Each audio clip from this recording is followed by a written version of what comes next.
Bismillahirrahmanirrahim. Alhamdulillahirabbil alamin. Allahumma shalli wa sallim ala sayidina Muhammadin miftahi babi rahmatillah adada ma fi ilmillah. Salatan wa salaman daimaini bidawami mulkillah wa ala alihi wa sahbihi. Allahumma shalli ala sayidina Muhammadin salatan taftahu biha lana futuhal arifin wa tufaqihuna biha fid din wa ala alihi wa sahbihi. Assalamualaikum warahmatullahi wabarakatuh. Pemirsa yang dimuliakan Allah Ta'ala, teman-teman sekalian, jamaah kajian online dari bumi ke langit yang insya Allah dalam keadaan sehat wal afiyah, zahiran batinan. Alhamdulillah, di malam Jumat ini kita bisa duduk bersama dengan fasilitas dunia maya. Nah, dunia yang Allah sediakan untuk kita di dunia nyata. Nah, mudah-mudahan pertemuan kita ini barokah. Ya, pertemuan kita barokah. Amin, Allahumma amin. Kita akan ngobrol santai. Judulnya cukup menarik, dari bumi ke langit. Ya, dari bumi ke langit. Suatu misteri yang sampai hari ini para pakar dari berbagai negara berlomba-lomba untuk mengetahui rahasia langit seperti apa. Ada apa di angkasa sana? Apakah ada kehidupan makhluk Allah yang lain di sana dan lain sebagainya. Alhamdulillah, sebagai seorang muslim, ya, satu-satunya di jagat raya yang telah menembus 7 lapis langit sampai batasan paling akhir dari alam dunia adalah baginda Muhammad sallallahu alaihi wasallam. Sehingga seorang muslim tidak menjadi orang yang antipati terhadap upaya-upaya penelitian tentang jagat raya, dan juga tidak menjadi orang yang terheran-heran karena Nabi kita Muhammad SAW udah menembus semua itu, udah melewati semua itu, sudah melakukan perjalanan tersebut 1400 tahun yang lalu. Yang saat ini dengan semua kemajuan teknologi, ya dunia tidak bisa berbuat apa-apa, bercita-cita pengen sampai ke Mars, tapi menurut sebagian pakar, sampai ke bulan pun belum. Ya, manusianya ini sampai ke bulan pun belum. Ikhwani rahimakumullah, insya Allah kita akan membahas, tentunya tidak akan selesai dalam kajian malam hari ini, karena judulnya dari bumi sampai ke langit. Bicara buminya aja belum tentu selesai, apalagi nyentuh langitnya. Ya, tapi insya Allah apa yang kita akan bahas kurang lebih 2 jam pada malam hari ini diberkati oleh Allah Subhanahu wa taala. Yang paling saya inginkan adalah rasa cinta kita kepada baginda Muhammad SAW itu semakin besar, semakin kuat, dan rasa cinta kita kepada Allah otomatis akan semakin memuncak, ya, akan semakin menguat rasa cinta kita kepada Allah Subhanahu wa taala. Ikhwani rahimakumullah, saya pilih kajian ini di malam Jumat. Ya, malam hari rayanya umat Islam. Karena hari Jumat itu hari rayanya umat Islam. Malam yang digunakan untuk lebih banyak bersolawat pada baginda Muhammad sallallahu alaihi wasallam agar kajian ini semakin barokah. Nah, ikhwani, mari kita langsung membahas kepada inti permasalahannya. Kajian ini sebetulnya adalah kajian tentang hikmah Isra dan Mi'raj yang kita kemas agar membumi dan lebih digemari dan diminati. Karena kalau judulnya rahasia Isra Mi'raj, ya, ingin mengerti lebih dalam tentang Isra Mi'raj, mungkin anak-anak kita, mungkin kita juga merasa dari tahun ke tahun kita sudah mengikuti kajian Isra Mi'raj, kita udah bosan dan lain sebagainya. Makanya ini upaya agar kita mendapatkan sesuatu yang baru, ya, sesuatu yang menyenangkan ketika kita mengenang Isra Mi'raj Nabi Muhammad sallallahu alaihi wasallam. Ikhwani rahimakumullah. Saya ingin mengajak Anda semua untuk merenungkan dulu ya, betapa kecilnya bumi dan betapa besarnya angkasa. Iya, kalau bumi ini di zoom sebagaimana tampak di layar monitor, kita lihat bumi ini di zoom terus. Coba perhatikan itu. Kita ada di mana itu? Kita ada di mana saat ini? Ya, kita ada di mana detik ini? Kita kecil. Bahkan kita tidak seukuran debu di jagat raya ini. Dan jagat raya yang luas tersebut ternyata baginda Muhammad SAW telah menjelajahinya sampai ke ujungnya. Ikhwani rahimakumullah, di manakah Anda saat ini? Perhatikan video ini baik-baik, di manakah Anda saat ini? Saat ini Anda di bagian yang tak terlihat, seakan-akan dari kejauhan. Seakan-akan tak terlihat. Dan dahulu baginda Muhammad SAW telah melakukan perjalanan yang luar biasa menembus 7 lapis langit tersebut. Menembus jagat raya tersebut. Telah mengelilingi semuanya. Jadi kita bisa melihat bagaimana keagungan Nabi Muhammad SAW. Dan perjalanan menembus jagat raya itu Allah Ta'ala tidak lakukan pada diri Nabi Muhammad SAW langsung dari Mekah menuju Sidratul Muntaha, tetapi Allah Subhanahu wa taala membawa Nabi kita Muhammad SAW dari Mekah menuju Masjidil Aqsa di Palestina. Dan peristiwa itu diabadikan oleh Allah Ta'ala dalam Al-Quran dengan diawali Subhanalladzi asra bi'abdihi. Maha suci Allah. Maha suci Allah yang perjalankan hambanya pada sebagian kecil ya, waktu malam dari Masjidil Haram. Kita lihat bagaimana Masjidil Haram ini kalau kemudian di zoom out, ya, dilihat pakai drone dari bawah menuju ketinggian, indahnya luar biasa. Dari kota yang termulia inilah, dari kota yang dikelilingi bebatuan gunung menuju Masjidil Aqsa, melewati padang Sahara. Bagaimana Rasul melewati padang Sahara, kemudian sampai ke Masjidil Aqsa, perjalanan yang semestinya sebulan dengan onta saat itu, ternyata perjalanan tersebut sampai ke 7 lapis langit itu hanya ditempuh dalam waktu sekejap. Dalam riwayat dikatakan, Rasul ketika kembali ke tempat di mana beliau berada, tempat duduk Nabi Muhammad SAW masih hangat. Kita lihat bagaimana Masjidil Aqsa. Ya, bagaimana Masjidil Aqsa dalam keheningan malam. Ya, begitu indah. Dari Masjidil Haram yang indah menuju Masjidil Aqsa yang indah. Ya, semoga Allah Ta'ala menyampaikan kita kepada 2 masjid yang mulia tersebut. Amin. Beserta keluarga kita, beserta orang-orang yang kita cintai, beserta anak keturunan kita.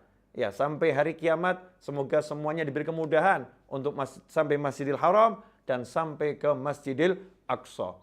Dari Masjidil Aqsa inilah Nabi Muhammad SAW diperjalankan oleh Allah Subhanahu wa taala menuju Sidratul Muntaha. Ya, dari bumi menuju ke langit. Ya, dari bumi menuju ke langit. Di Masjidil Aqsa tersebut ada batu yang diabadikan sampai sekarang yang merupakan sebagai pijakan Nabi Muhammad SAW ketika beliau bersama malaikat Jibril alaihissalam dengan mengendarai burak menuju 7 lapis langit sampai ke Sidratul Muntaha. Ikhwani rahimakumullah, bisa kita bayangkan betapa bahagianya baginda Muhammad SAW ketika beliau mengalami tahun kesedihan. Wafatnya istri beliau tercinta, wafatnya paman beliau tercinta, kemudian beliau dilempari dengan batu oleh suku Taif, kemudian Allah hibur dengan diperjumpakan dengan Allah Subhanahu wa taala dan melihat semua keindahan jagat raya melalui Masjidil Aqsa langsung menuju langit pertama, kedua, ketiga dan seterusnya. Ikhwani rahimakumullah, tentunya perjalanan ini bukan perjalanan yang biasa. Makanya Allah katakan subhanalladzi asra. Ya, maha suci Allah. Kalimat ta'ajjub. Orang-orang Arab dahulu dalam bahasa Arab kalau kagum akan sesuatu mengucapkan subhanallah. Ya, mengucapkan subhanallah. Allah awali dengan subhanalladzi asra bi'abdihi laila. Maha suci Allah yang telah memperjalankan hambanya pada sebagian kecil dari waktu malam. Nah, ada beberapa rahasia yang ingin saya ungkap di malam hari ini insya Allah yang disampaikan oleh para ulama yang mudah-mudahan juga bisa menjadi pelajaran untuk saya yang berbicara dan untuk hadirin semua yang menyaksikan tayangan ini saat ini. Ikhwani rahimakumullah. Yang pertama, Nabi kita Muhammad SAW tidak langsung diperjalankan oleh Allah Ta'ala. Tidak langsung dari bumi menuju langit. Tapi Nabi kita pertama kali adalah ya dididik oleh Allah Subhanahu wa taala, adabani rabbi fa ahsana ta'dibi, sebagaimana dikatakan oleh Nabi Muhammad SAW, Allah yang mendidikku, maka tentu pendidikan Allah itu pendidikan yang terbaik. Nabi SAW diajari untuk menjadi Rasul yang paling mulia, Rasul yang setiap saat melangit dan meninggi, tetapi hidupnya selalu membumi. Hidupnya selalu membumi, selalu merendah. Itulah baginda Muhammad sallallahu alaihi wasallam. Karena itu kita lihat Allah Subhanahu wa taala memberikan ujian-ujian kepada Nabi Muhammad SAW dengan kehilangan orang-orang yang dicintai oleh Nabi Muhammad SAW dan orang-orang yang mencintai Nabi Muhammad sallallahu alaihi wasallam. Bagaimana Rasulullah SAW dihinakan oleh orang-orang yang membencinya, oleh orang-orang musyrik saat itu yang ada di Mekah dan orang-orang yang di luar Mekah. Bagaimana Nabi Muhammad SAW dilempari dengan batu. Bagaimana Nabi SAW ketika sholat di depan Ka'bah, ketika sujud, Nabi Muhammad SAW diberi kotoran dari bagian dalam dari onta yang kotor, diletakkan di pundak Nabi Muhammad SAW. Dan saat itu dalam keadaan sujud. Nabi Muhammad SAW dituduh sebagai beliau itu adalah tukang sihir. Dituduh sebagai orang yang gak waras. Na'udzubillah min dzalik. Beliau manusia yang paling sempurna akalnya. Makhluk Allah yang paling sempurna akalnya. Tapi mengalami semua itu. Cacian, makian, hinaan, usiran, bahkan lemparan batu. Tapi apa yang dilakukan baginda Muhammad SAW? Beliau tidak mengatakan, aku adalah kekasih Allah. Yang kalau aku panjatkan doa, bumi akan diluluhlantahkan. Yang kalau aku angkat tangan, semua akan dimusnahkan oleh Allah Subhanahu wa taala. Tetapi Nabi kita Muhammad SAW merendah serendah-rendahnya, membumi sejadi-jadinya, dan beliau mengangkat tangan, Allahumma hdi qaumi fa innahum la ya'lamun. Allahumma hdi qaumi fa innahum la ya'lamun. Ya Allah, tolong bimbing kaumku, beri petunjuk kepada kaumku, fa innahum la ya'lamun, karena sesungguhnya mereka tidak mengetahui. Mereka belum mengetahui. Ikhwani rahimakumullah. Karena begitu membuminya Nabi Muhammad SAW, sampai-sampai Allah Ta'ala mengatakan, sungguh Allah tidak akan menyiksa mereka, orang-orang musyrik Mekah, selama engkau wa anta fihim. Selama engkau berada di tengah-tengah mereka, wahai baginda Muhammad SAW. Sehingga keberadaan Rasul pun SAW, di tengah orang-orang kufar yang membencinya, di tengah orang-orang musyrik yang memusuhinya, keberadaan Nabi Muhammad SAW mendatangkan rahmat Allah. Sehingga Allah pun tidak menyiksa orang-orang kufar yang benci Rasulullah, orang-orang musyrik yang memerangi Nabi Muhammad SAW. Tapi Allah menjaga mereka semua dari amarahnya Allah. Karena di situ ada baginda Muhammad Sallallahu Alaihi Wasallam yang membumi sejadi-jadinya. Ikhwani rahimakumullah. Ketika Rasul mengalami ujian demi ujian, kemudian mengalami percobaan pembunuhan, bukan cuma sekali, berkali-kali. Nabi Muhammad SAW tetap, beliau itu menunjukkan kerendahan hatinya, tawadhu'nya, maka Allah Subhanahu wa taala pun ya menjalankan janjinya. Man tawadhu'a rafa'ahullah. Siapa yang merendah, Allah mengangkatnya. Siapa yang membumi, Allah akan melangitkannya. Siapa yang merendah, Allah akan meninggikannya. Maka Allah buktikan itu. Bukan sekedar sebutan Nabi yang dimuliakan. Bukan sekedar nama Nabi yang selalu disebut dan diagungkan SAW. tetapi Allah pun tunjukkan kepada Nabi Muhammad SAW, jagat raya ini adalah milikku, dan aku akan pertontonkannya kepadamu. Aku akan tunjukkan kepadamu bagaimana aku yang bersamamu, bagaimana kebesaranku, bagaimana kehebatanku, bagaimana kekuatanku, bagaimana ciptaanku, dan semua itu akan menjadi pengikutmu. Semua itu tunduk kepada ucapanmu, wahai baginda Muhammad sallallahu alaihi wasallam. Karena itu Allah katakan, linuriyahu min ayatina, agar Allah mempertontonkan sebagian dari tanda-tanda kebesaran Allah subhanahu wa ta'ala. Dimulai dari Allah tunjukkan kebesaran Allah di muka bumi, maka Allah perjalankan Nabi Muhammad SAW bukan langsung Mi'raj, tetapi dari Masjidil Haram ke Masjidil Aqsa. Dari Masjidil Haram ke Masjidil Aqsa.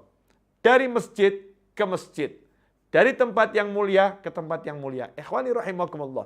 Saat itu Nabi Muhammad SAW dijumpai malaikat Jibril alaihissalam datang membawa buraq.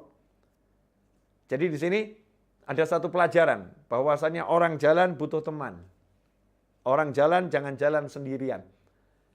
Berjalanlah dengan membawa teman, dan orang yang mau jalan harus punya kendaraan yang hebat. Ya, jangan asal-asalan kendaraannya. Ar-rafiq qabla tariq. Teman sebelum melakukan perjalanan itu penting. Dan termasuk diantaranya kendaraan ya untuk melakukan perjalanan itu penting. Karena itu Allah Subhanahu wa taala memberi teman yang terbaik, yaitu malaikat Jibril alaihissalam, pemimpin seluruh malaikat, dan Allah beri kendaraan yang saat itu yang terbaik, yaitu buraq yang merindukan Nabi Muhammad SAW. Buraq ini adalah dabah, hewan. Ya, kita nggak tahu ya bentuknya, wujudnya seperti apa, tapi dikatakan seperti di antara kuda dan peranakan kuda dan keledai. Seperti itu. Buraq ini punya keistimewaan, dia satu langkah sejauh pandangan mata. Kita bisa bayangkan kecepatannya seperti apa. Coba kalau kita lihat kembali bagaimana ketika bumi ini di zoom out. Ya, ketika bumi di zoom out, kita akan melihat bagaimana kira-kira kecepatannya buraq itu. Sekali melangkah sejauh pandangan mata. Dus! Langsung sampai ke ujungnya jagat raya. Itu kecepatannya buraq, ya, sangat cepat luar biasa. Dan buraq ini bukan sembarang buraq yang dikendarai Nabi Muhammad SAW. Buraq yang dikendarai Nabi SAW adalah hewan di surga. Di antara semua buraq, dialah buraq yang paling rindu pada Nabi Muhammad SAW. Yang paling kangen pada Nabi Muhammad SAW. Sebagian dikatakan dalam berbagai riwayat, buraq tersebut senantiasa di surga bersolawat merindukan Nabi Muhammad SAW. Sehingga bisa dikatakan buraq ini adalah salah satu kendaraan surgawi yang sudah ditunggangi, dikendarai oleh Nabi Muhammad SAW. Ikhwani rahimakumullah. Karena itulah ketika buraq bertemu Nabi Muhammad SAW, kemudian Rasul akan naik ke punggung buraq tersebut. Buraqnya bergetar ya, seperti kuda yang akan melonjak ya, seperti akan melonjak bergetar, bukan karena buraqnya itu akan melonjak-lonjak, tetapi buraqnya merasa gugup di hadapan Nabi Muhammad SAW, merasa dia itu malu di hadapan Nabi Muhammad SAW, dan buraqnya merasa bahagia, bercampur aduk semuanya. Bayangkan yang dirindu, yang dicinta, bukan bertemu, tapi akan naik ke punggungnya, akan pergi bersamanya, akan berjalan-jalan bersamanya, mengelilingi jagat raya dengan ridho Allah Subhanahu wa ta'ala. Ikhwani rahimakumullah, saat itu bisa kita bayangkan perjalanan dari Masjidil Haram ke Masjidil Aqsa. Saat Nabi kembali ke Mekah, orang-orang musyrik yang benci pada Nabi Muhammad SAW menafikan, enggak mungkin ini. Bagaimana mungkin perjalanan 1 bulan dari Masjidil Haram ke Masjidil Aqsa kok mau ditempuh ya dalam waktu cuman sesaat, di sebagian kecil waktu malam? Nggak mungkin. Orang-orang musyrik yang di Mekah mengatakan seperti itu. Karena mereka tahunya kendaraan hanyalah unta. Kendaraan hanyalah kuda. Yang tercepat itu dengan kuda, dengan lari kecepatan tinggi. Itu pun butuh waktu 1 bulan. Mana mungkin bisa bergerak secepat itu? Nggak masuk akal. Mereka belum tahu kalau sekarang ini, di zaman kita ini, kita dalam 1 hari bisa mondar-mandir dari Mekah ke Masjidil Aqsa berkali-kali mengendarai kendaraan yang namanya pesawat. Ya, dengan pesawat kita bisa berkali-kali. Nah, kita yang sudah berkali-kali ini juga bertanya-tanya.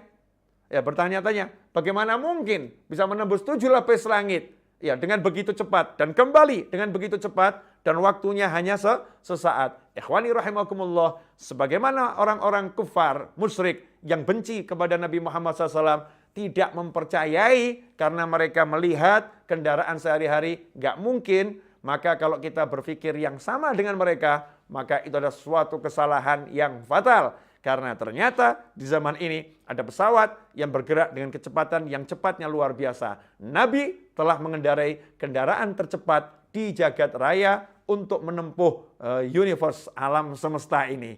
Ikhwani rahimakumullah. Ini kalau kita renungkan semua ini, kalau kita bayang-bayangkan saat itu, betapa senang hati Nabi Muhammad SAW. Ya, betapa senang mau dipertemukan dengan para anbiya wal mursalin. Mau dipertemukan dengan saudara-saudaranya, para nabi dan rasul. Ya, mau dipertemukan dengan para malaikat, penghuni langit, ya, dan penghuni bumi ini. Di seluruh bagian dari bumi ini akan dipertemukan oleh Allah Ta'ala dengan baginda Muhammad sallallahu alaihi wasallam. Rasulullah senang, kemudian Nabi kita Muhammad SAW tidak tergesa-gesa pengen ke langit, enggak. Tapi Rasul tetap membumi. Rasul mengikuti alur bagaimana beliau SAW tidak melupakan teman-temannya, para anbiya wal mursalin yang telah rindu kepada Nabi Muhammad sallallahu alaihi wasallam. Ikhwani rahimakumullah, kalau ada kendaraan yang kecepatannya seperti buraq, maka kita pun ya dengan izin Allah suatu saat nanti bisa bergerak ya ke suatu wilayah dengan kecepatan yang lebih cepat. Kalau kiamatnya belum terjadi. Kalau kiamatnya belum tiba. Ikhwani rahimakumullah. Karena itu sebagai muslim jangan jadi orang yang kalau kata orang Jawa gumunan. Ya, bahasa Indonesianya gumunan ini yang saya belum ketemu. Ya, sedikit-sedikit merasa kalau kagum sih nggak apa-apa, tapi gumunan kok bisa ya? Masa sih? Nggak usah seperti itu. Kenapa? Karena kita sudah melampaui semua pengetahuan yang diketahui oleh orang-orang lagi meneliti. Kalau para peneliti lagi meneliti, Nabi kita Muhammad SAW bukan peneliti, tapi beliau adalah pelaku yang sudah menjelajah alam semesta ini. Karena itu kita seharusnya menjadi muslim yang pede, ya, muslim yang percaya diri bahwasannya Islam ini adalah agama yang paling sempurna dan agama yang benar. Dan kita menjadi muslim yang harusnya cinta kepada Nabi Muhammad SAW dan mempercayai semua ajaran Nabi Muhammad SAW. Karena Rasulullah SAW bukan hanya tinggal di Mekah. Rasul bukan cuma berdagang ke Syam. Rasul bukan hanya pergi ke Madinah. Tapi Nabi Muhammad SAW sudah mengelilingi jagat raya semuanya. Jadi pengetahuan beliau tidak bisa kita bayangkan. Pengetahuan beliau Nabi besar Muhammad sallallahu alaihi wasallam. Sallu ala Nabi. Allahumma salli wa sallim wa barik alaihi wa ala alihi. Ikhwani rahimakumullah. Nah, dari Mekah ini bergerak menuju Masjidil Aqsa. Tapi tidak langsung ke sana. Parkir dulu nih buraq yang kecepatannya tinggi itu, suruh mengurangi kecepatannya. Parkir di Madinah. Setelah itu parkir di Bukit Tursina. Setelah itu ke Bethlehem, tempat kelahiran Nabi Isa alaihissalam. Barulah dari tempat kelahiran Nabi Isa alaihissalam bergerak menuju makamnya Nabi Musa alaihissalam, yang mana makam Nabi Musa berada di sekitar Masjidil Aqsa sejauh lemparan batu. Dahulu belum ada meteran, jadi pakainya sejauh lemparan batu. Itu wasiat Nabi Musa alaihissalam. Nah, di dalam Masjidil Aqsa ketika Nabi sampai, ternyata seluruh Nabi dan Rasul telah membentuk shaf menyambut Nabi Muhammad SAW. Bisa kita bayangkan di situ semuanya Nabi dan Rasul. Ya, pengen ketemu Rasulullah SAW. Semuanya menyambut Nabi Muhammad SAW. Baik Nabi yang masih hidup maupun Nabi yang sudah meninggal dunia. Nabi yang masih hidup, ya, Nabi yang masih hidup, emang ada? Ada. Nabi Isa alaihissalam. Nabi Isa masih hidup. Kemudian Nabi Khadir alaihissalam, menurut sebagian pendapat, masih hidup. Semuanya berada di Masjidil Aqsa. Yang sudah meninggal dunia, arwahnya didatangkan oleh Allah Subhanahu wa taala di Masjidil Aqsa. Semuanya kumpul. Kemudian mereka semua, beliau semua membentuk shaf dan mengatakan, antal imam, antal imam. Engkau imam kami, wahai Nabi Muhammad SAW. Engkaulah pemimpin kami, wahai Nabi Muhammad SAW. Untuk menghadap Allah Subhanahu Wa Ta'ala, untuk tawajuh pada Allah Subhanahu Wa Ta'ala. Maka Rasul pun sholat bersama seluruh Nabi dan Rasul, dan beliau sebagai imam. Selesai sholat, Nabi kita Muhammad SAW kemudian bergerak menuju langit pertama, ya, langit kedua, untuk nantinya mendapatkan perintah sholat. Ikhwani rahimakumullah. Nah, ini perjalanan yang membumi dulu. Ini ada beberapa hikmah sebelum kita lanjutkan ya, sebelum kita dari bumi ke langit. Ada beberapa hikmah. Hikmah yang paling besar itu adalah dengan semua kekuatan. Subhanalladzi asra bi'abdihi. Dengan semua kekuatan Rasul ini menunjukkan aku hambanya Allah. Rasul enggak pamer kekuatan beliau SAW. Rasul enggak pamer kedekatan beliau dengan Allah Subhanahu wa taala. Rasul enggak menunjukkan ya power yang beliau miliki.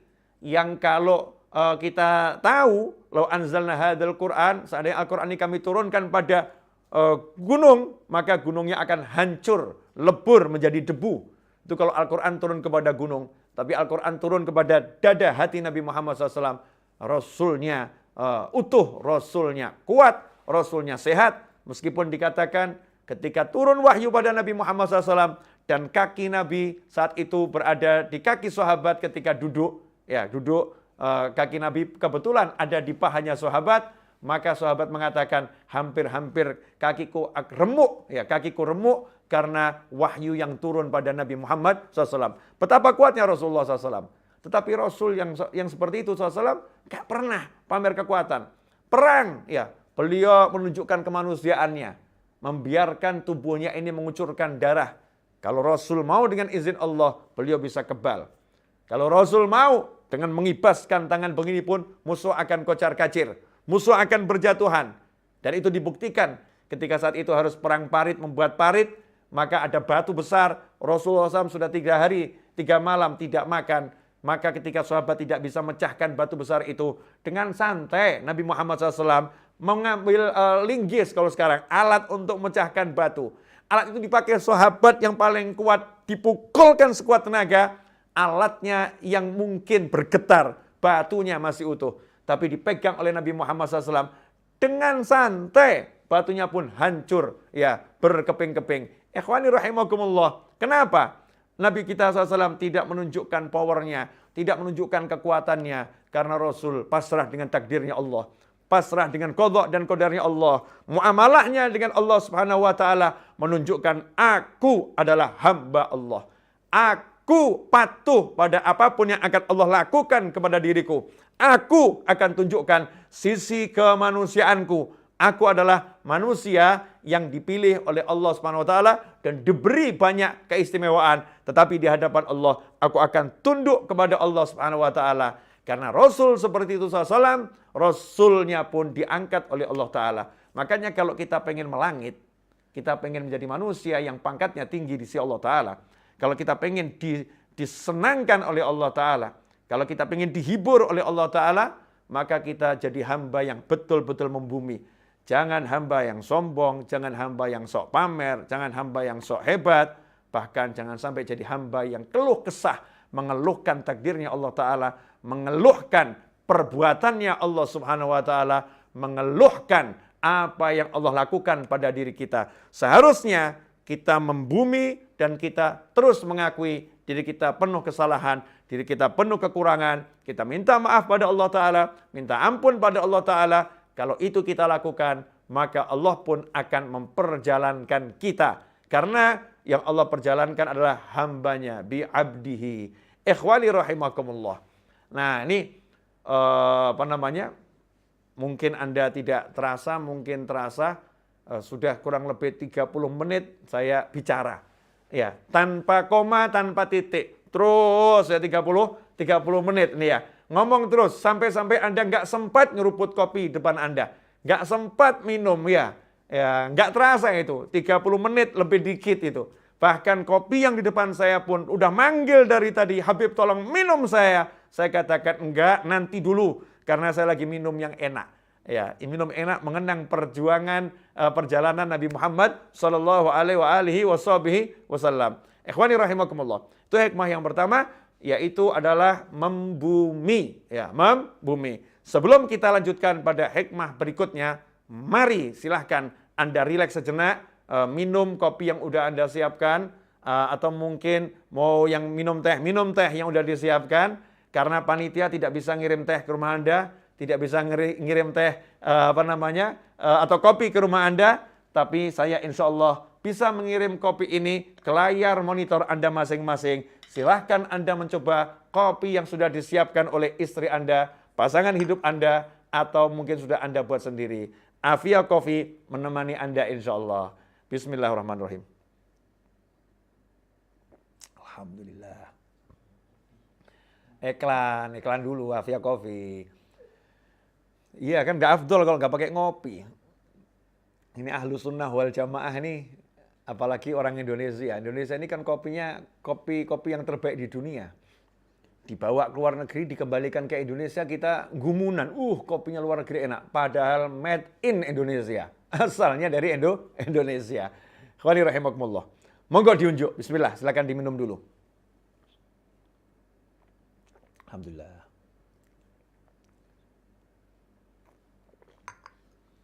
Alhamdulillah. Udah, cukup iklannya. Lanjutkan boleh ya. Jadi alhamdulillah, kendaraan yang pertama itu adalah membumi. Ya, membumi. Yang kedua, Nabi kita Muhammad SAW tidak dikasih tahu. Kamu mau diajak ke langit, nggak dikasih tahu. Iya, ini zahir syariat ya.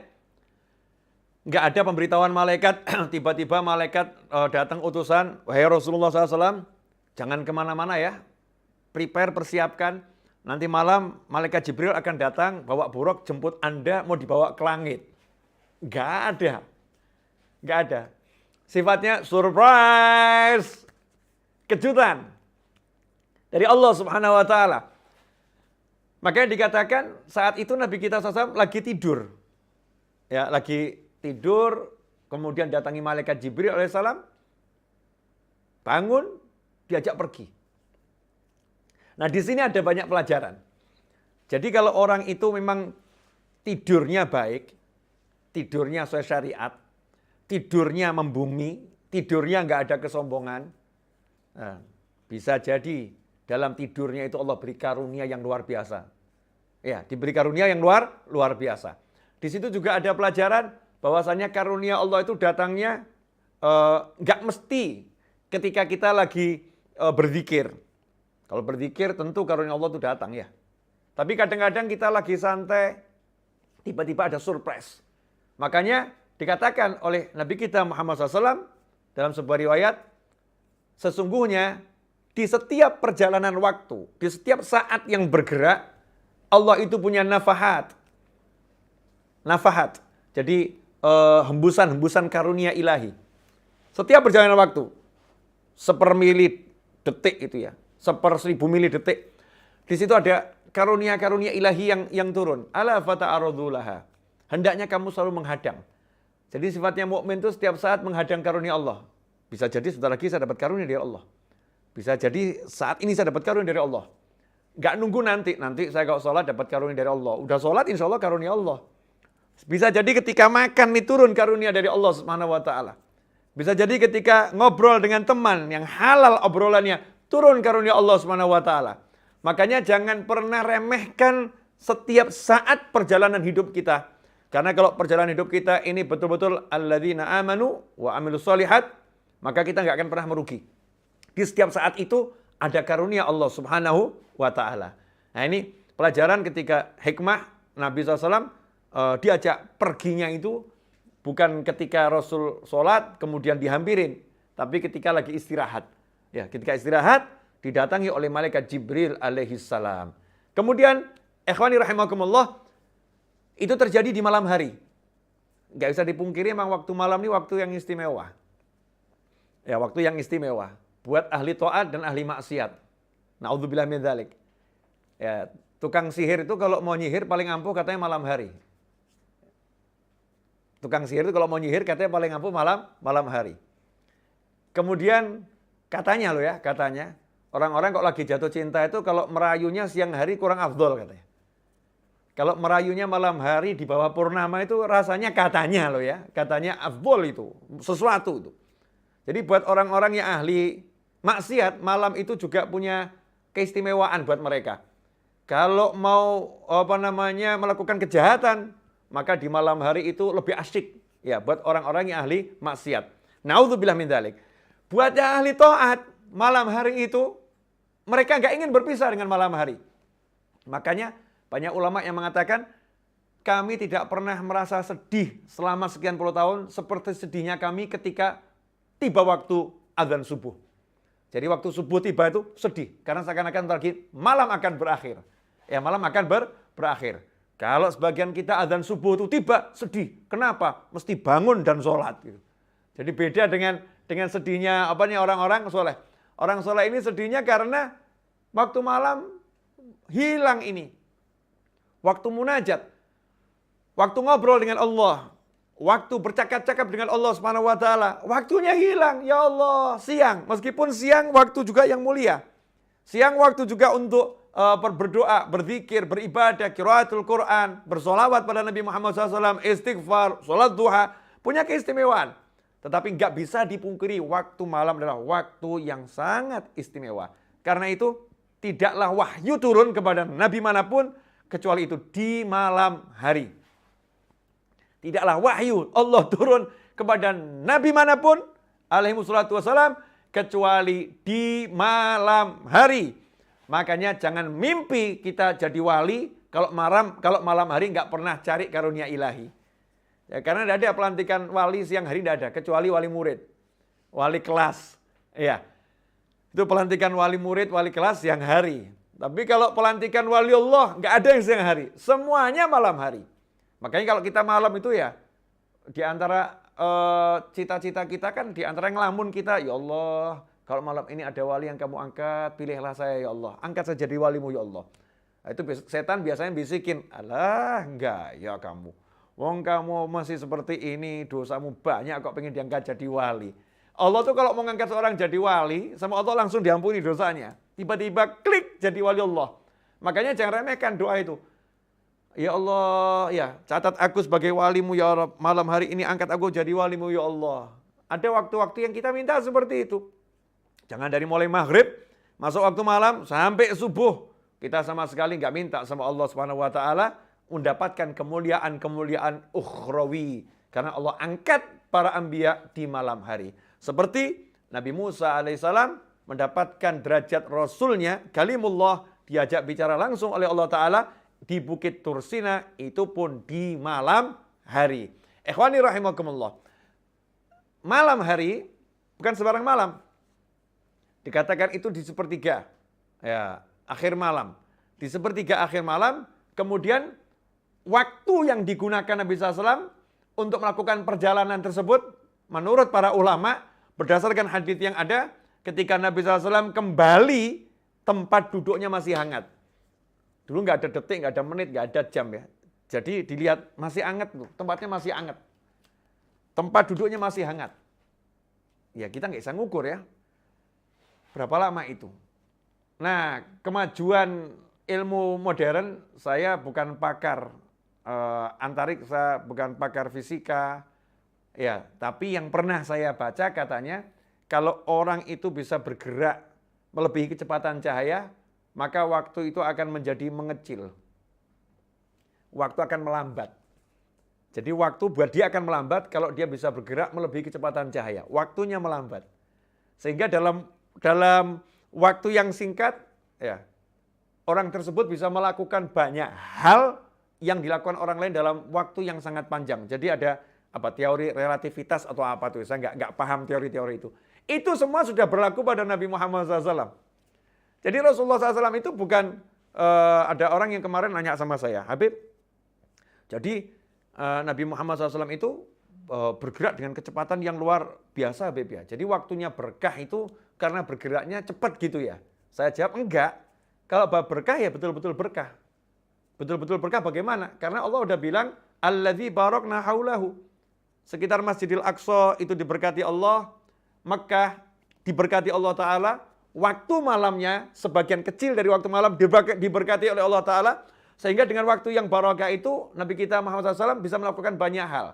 Karena terbukti Rasul nggak bergerak terus. Bergeraknya kan cuma sesaat. Mekah, ya Madinah Tursina, Bethlehem, makam Nabi Musa, Masjidil Aqsa, langit pertama, kan begitu. Cuma dari poin-poin bergeraknya. Tapi yang lama di mana Nabi kita Muhammad SAW? Ternyata Rasulullah SAW itu ketika sampai di Madinah, sholihuna. Kata malaikat Jibril, sholatlah di sini. Saya mau nanya, emang Rasul sholat 2 rakaat sama dengan kita? Sholatnya cepet-cepetan. Ya, sholatnya itu terus cus selesai gitu ya. Ya enggak lah. Sholihuna, sholat. Terus emangnya Rasul gak habis sholat? Assalamualaikum warahmatullah. Assalamualaikum warahmatullah. Cus seperti kita. Enggak lah. Ya, sebelum sholat beliau juga tawajuh. Ketika sholat beliau tawajuh. Setelah sholat beliau pun berzikir pada Allah Ta'ala. Beliau SAW. Kemudian berada di Masjidil Aqsa. Riwayat yang kita dapatkan, ya sambutannya para anbiya wal mursalin. Tapi emang apa nabi-nabi yang lain kemudian gak ngomong sama Nabi Muhammad SAW? Ya Rasulullah, gimana kabarnya? Ya, ucapan salam, ngobrol, ya kami kangen lo. Pasti ya terjadi itu, obrolan antara Nabi SAW dengan para nabi yang ada di sana. Ya selain sholat, bisa bayangkan nih sholat berjamaah dengan semua nabi dan rasul. Emangnya sholatnya juga cepet-cepetan gitu? Ya enggak lah. Ini semua butuh waktu. Butuh waktu yang panjang, bukan sebentar. Kemudian sampai ke langit pertama. Emangnya langsung masuk langit pertama? Enggak, ada proses di situ. Ada prosesi, sambutan yang luar biasa. Malaikatnya itu nunggu-nunggu kapan Nabi kita Muhammad sampai di sana. Makanya malaikat Jibril pun ngetuk dulu pintu langit. Itu ngetuk ya nunggu dibuka. Dibuka masuk sambutan malaikat. Di situ ketemu Nabi Adam alaihissalam. Emang kemudian ketemu itu sebentar gitu ya? Ya enggak. Di situ duduk, di situ ngobrol, di situ kangen-kangenan Nabi Adam AS dengan baginda Muhammad SAW. Setelah itu naik langit kedua. Setelah sampai di langit kedua, emangnya langsung naik ke langit ketiga? Enggak. Ketemu Nabi Isa alaihissalam. Di situ yang ngobrol dengan Nabi Isa alaihissalam. Dan seterusnya, dan seterusnya, dan seterusnya. Ngobrol, dan ngobrol, dan ngobrol, dan ngobrol. Semua itu membutuhkan waktu, ikhwani rahimakumullah. Tapi waktunya barokah. Waktunya berkah. Dan keberkahan ini Allah alladzi barakna haulah. Allah yang memberkati. Allah yang kasih. Ya. Allah yang menjadikan semua itu barokah. Dan disinilah termasuk min asrar. Daripada rahasia perjalanan di malam hari. Karena itu kalau kita pengen perjalanan kita itu berkah zahiran wa batinan. Perjalanan kita baik yang lahiriah maupun perjalanan kita yang spiritual. Itu kalau pengen berkah, maka perhatikan waktu malam. Kalau orang itu malamnya, waman adalat, siapa yang bergerak di malam hari, kata Rasulullah SAW, maka dia akan sampai. Dia akan sampai kepada tujuannya dengan cepat. Kalau dia mau bergerak di malam hari. Nah sayangnya, ini malam hari kita banyak terlewatkan, bukan untuk taat. Tapi untuk hal-hal yang gak manfaat. Na'udzubillah min dzalik. Sementara yang udah dicontohkan dari perjalanan Isra, di malam hari itu bukan cuman kecepatan yang luar biasa, tapi keberkahan yang luar biasa. Jadi harus dibedakan antara kecepatan dan keberkahan. Berkah itu sesuatu yang beda. Cepat itu sesuatu yang beda. Cepatnya iya secara ilmu alamnya, tetapi barokahnya secara spiritual itu ditunjukkan dengan obrolan-obrolan yang terjadi antara Nabi Muhammad SAW dan apa yang dilihat langsung oleh Nabi Muhammad SAW. Baik terhadap para anbiya wal mursalin, kemudian juga dengan para malaikat, termasuk bagaimana Rasul menyapa malaikat Malik dan malaikat Malik menyapa Rasul, malaikat yang jaga neraka, bagaimana Rasul melihat penghuni neraka, bagaimana perjalanan pulang Nabi kita Muhammad SAW melihat banyak keajaiban makhluk Allah Subhanahu wa Ta'ala, dan bagaimana ketika Rasul berjalan, Rasul bisa melihat kafilah yang akan kembali menuju Mekah. Rasul tahu siapa kafilah itu, Rasul tahu berapa jumlahnya, Rasul tahu apa yang dibawa. Semua itu dilihat dengan detail oleh Nabi Muhammad SAW. Ini adalah hal yang lain, bukan masalah kecepatan, tetapi masalah barokah, keberkahan. Ikhwani rahimakumullah. Nah ini jadinya semakin menarik ya. Ya semakin menarik. Nah, nggak terasa, udah hampir 1 jam. Ya, udah hampir satu jam. Ini sudah 50 menit. Ya, kurang lebih 45 sampai 50 menit. Saya nggak lihat jam. Sudah hampir satu jam. Ya, mungkin Anda nggak terasa ya, tapi saya juga semakin merasa ini. Ya, semakin merasa. Mudah-mudahan yang sudah saya sampaikan ini berkah manfaat. Amin. Belum selesai, tenang. Dilanjut nggak nih kira-kira ya? Lanjut. Tanya jawabnya nanti aja. Ya, dari bumi menuju langit. Ini kan belum sampai ke langit, ini bicara masih di bumi dulu. Nanti dari bumi menuju langit. Begitu sampai langit pertama, selesai kajiannya. Terus lanjutannya gimana Habib? Episode berikutnya. Ya, kapan? Wallahu a'lam. Ya, kajian online episode berikutnya. Kapan itu? Wallahu a'lam. Kalau nanti Anda semua senang dan minta, mungkin saya akan tertarik untuk membuat kajian online berikutnya. Ya, tapi kalau dingin-dingin saja, nggak tertarik, ya saya akan bahas ini hanya dengan kawan-kawan terdekat saya. Mungkin bahas dengan Pak Agus Mazid dari Jogja, ya, bahas dengan Mas Muhammad Riza dari Bandung, ya, mungkin bahas dengan Mas Hamdani yang menjadi kru syuting di sini. Kalau Mas Fadli yang ada di Jakarta nggak usah lah, karena beliau nggak suka bahas yang begini-begini, bahasan beliau lain, ikhwani rahimakumullah. Mungkin beliau terlampau melangit bahasnya, saya suka yang membumi saja dulu. Ikhwani jangan tegang terus, dari tadi tegang hampir 1 jam nih ya. Nah, kita lanjut dulu, insyaallah. Ya, ini nanti kita akan sapa-sapa setelah penyampaian materinya, saya anggap cukup ya, walaupun nggak akan pernah cukup. Nah, waktunya berkah, waktu malam hari, yaitu berkah. Kemudian Nabi kita SAW diperintahkan Allah mengunjungi tempat-tempat yang barokah. Mekahnya berkah, Masjidil Aqsanya berkah, Bukit Tursina itu berkah karena di situ pernah disamperin Nabi Musa alaihissalam. Karena di situ pernah turun wahyunya Allah Subhanahu wa taala. Bethlehem berkah karena tempat lahirnya Nabi Isa alaihissalam. Nah, kalau tempat lahirnya Nabi Isa saja berkah, Rasulullah suruh mengunjunginya, lantas bagaimana dengan tempat lahirnya Nabi Muhammad SAW? Mikir sendiri kita. Kita harusnya mikir sendiri. Kalau tempat lahir Nabi Isa, Rasulullah SAW itu diperintahkan untuk ke sana, ya, untuk bukan lagi survei ya, berkunjung ke sana. Untuk melakukan kunjungan ke tempat lahirnya Nabi Isa, apalagi tempat lahirnya Nabi Muhammad SAW, kota Mekah, dan khususnya tempat di mana dilahirkan Nabi Muhammad SAW. Karena Rasulullah ke tempat dilahirkannya Nabi Isa alaihissalam. Kemudian Rasulullah SAW di Masjidil Aqsa ketemu dengan manusia-manusia yang barokah. Nah, di sini ada pelajaran hidup ini jangan kita pamer amal. Oh, saya ini udah ahli Quran, saya ini udah ahli zikir, jadi saya nggak butuh orang lain. Saya nggak butuh berkunjung ke tempatnya para kiai, tempatnya para ustadz, tempatnya para masyayikh, tempatnya para habaib, nggak perlu. Saya udah ahli Quran, saya udah ahli hadits, saya udah ahli zikir, ahli wirid. Ikhwani rahimakumullah, Nabi kita Muhammad SAW itu paling tinggi makomnya, derajatnya di sisi Allah Ta'ala. Tapi sama Allah Ta'ala disuruh berkunjung ke napak tilasnya dulu. Ini napak tilasnya Nabi Musa, kamu ke sana. Ini napak tilasnya Nabi Isa, kamu ke sana. Ini kamu ketemu nih dengan semua anbiya wal mursalin yang pangkatnya di bawah Nabi Muhammad SAW. Untuk apa? Untuk selalu membumi dan mencari. Ya, walaupun beliau sumber keberkahan, tapi jangan melupakan memberikan contoh pada umat untuk mencari keberkahan manusia mulia yang lain dan tempat-tempat yang pernah menjadi bukti kemuliaan yang Allah tunjukkan kepada hamba-hambanya yang mulia. Karena itu kalau kita pengen bisa melangit, ya membumi ini diantara adalah dengan dibuktikan mau ziarah pada orang-orang soleh yang lain. Mau mengunjungi orang-orang soleh yang lain. Ya, mau mencari napak tilasnya orang-orang soleh. Kita cari berkah yang ada di situ. Di situ pernah turun karunia Allah Subhanahu wa taala. Kita datangi tempat yang seperti itu mengharapkan karunia itu juga sampai kepada kita. Karena karunia Allah tuh kalau Allah udah ngasih nggak akan hilang. Jangan dikira terus hilang, enggak. Gini loh, saya cuma mau ngasih gambaran. Ini ilmu mahal, ya mahal. Catat ini ilmu mahal. Fresh, barusan saya dapat.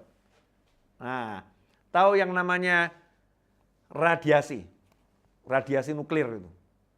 Hiroshima Nagasaki itu, radiasinya itu berapa tahun tuh? Sampai sekarang tuh gimana kira-kira? radiasi itu ya. Hilangnya berapa lama itu?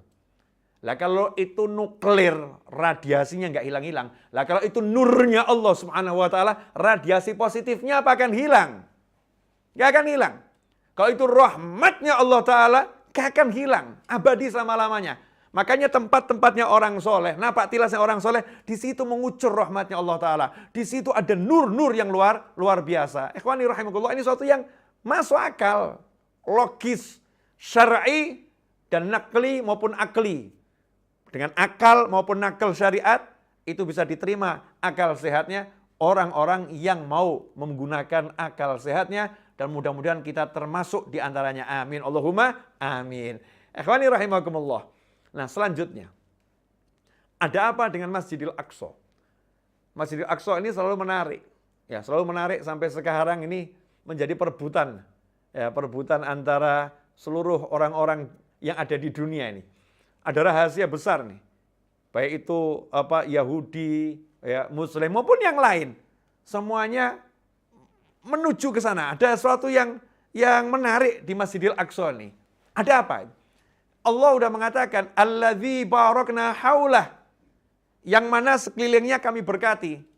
Jadi bukan cuma masjidnya yang udah pasti berkah, sekelilingnya diberkati oleh Allah Subhanahu wa taala.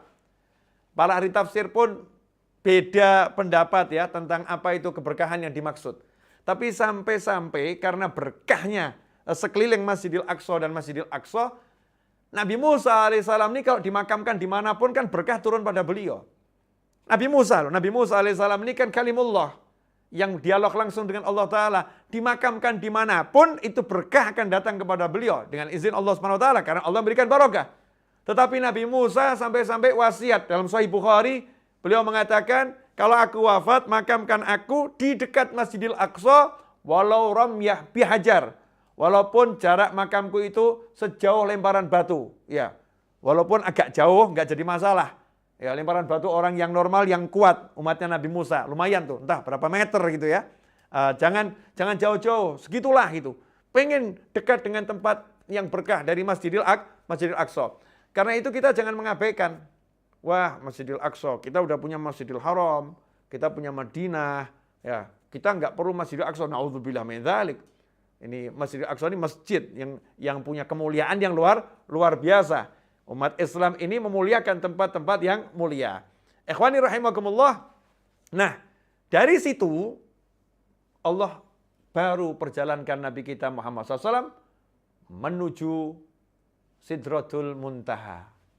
Ya, menuju Sidratul Muntaha. Menariknya di sini, itu kalau bahasa kita itu gimana ya? Pernah lihat orang berangkat haji? Kayak embarkasi haji, kalau caranya bahasa Solo diuntapkan gitu ya. Bahasa Jawa Tengah itu diuntapno. Gitu. Jawa Tengah, Jawa Timur itu diuntapno. Kalau bahasa Indonesia dihantarkan. Jadi keluarganya mengantarkannya dengan sukacita gitu ya. Ayo, karena mau berangkatnya ketemu yang dicintai, manten. Mau ketemu dengan penghulu, calon istri, kemudian juga walinya itu. Itu diantarkan sama keluarganya. Diantarkannya bahkan dengan tabuhan-tabuhan rebana. Ya, aklun nikah, ya, tunjukkan nikah itu, biduf dengan tabuhan rebana, tabuh rebana itu. Mengantarkan temantin ini, ya, ditunjukkan pernikahan. Bayangkan bagaimana saat itu ketika para nabi dan rasul mengantarkan Nabi Muhammad SAW. Emang terus diem kayak patung semua, lihat Rasul berangkat naik buruk gitu ya. Itu kan bayangan-bayangan yang tidak beres kalau kita begitu. Itu mengantarkan dengan sukacita. Ini Rasulullah mau berangkat, bisa kita bayangkan, ya mungkin kalau bahasa kita ya, titip salam sama Nabi Fulan, titip salam sama Nabi Fulan. Karena itu jadi satu semuanya. Jumlahnya itu kan ya banyak sekali. Kita tahu sekitar 120.000 Nabi dan Rasul itu. Luar biasa. Gimana itu kalau kumpul jadi satu? Karena dikatakan bukan cuma Nabi khusus dan Rasul khusus. Semuanya kumpul jadi satu. Di Masjidil Aqsa yang kecil. Nah ini mulai nanya ini, Bib. Wah, tidak logis ya, Bib ya. Masjidil Aqsa itu cuma segitu, masa 120.000 orang kumpul. Ingat yang kumpul ini arwah, ruh. Ruh itu jismun latif. Kalau saling berhimpitan itu ya nggak berhimpitan. nur, cahaya, masuk, saling masuk. Seperti lampu nih banyak. Lampu kalau banyak tidak jadi masalah. Saling tembus, saling menguatkan. Ya saling menguatkan. Nah kumpul semuanya kemudian mengantarkan Nabi Muhammad SAW. Mengantarkan Rasulullah SAW untuk mendapatkan kemuliaan dari Allah SWT. Kita bayangkan bagaimana hatinya para Nabi dan Rasul. Kemudian kita bayangkan bagaimana hati baginda Muhammad SAW yang saat itu lagi sedih. Ya, kemudian berbaring, tiba-tiba diantarkan oleh malaikat Jibril SAW untuk bertemu dengan kekasih-kekasihnya, pecinta-pecintanya. Karena semua Nabi dan Rasul itu dari zamannya udah kangen sama Rasulullah SAW. Baca tuh Al-Quran. Semuanya disumpah sama Allah Ta'ala.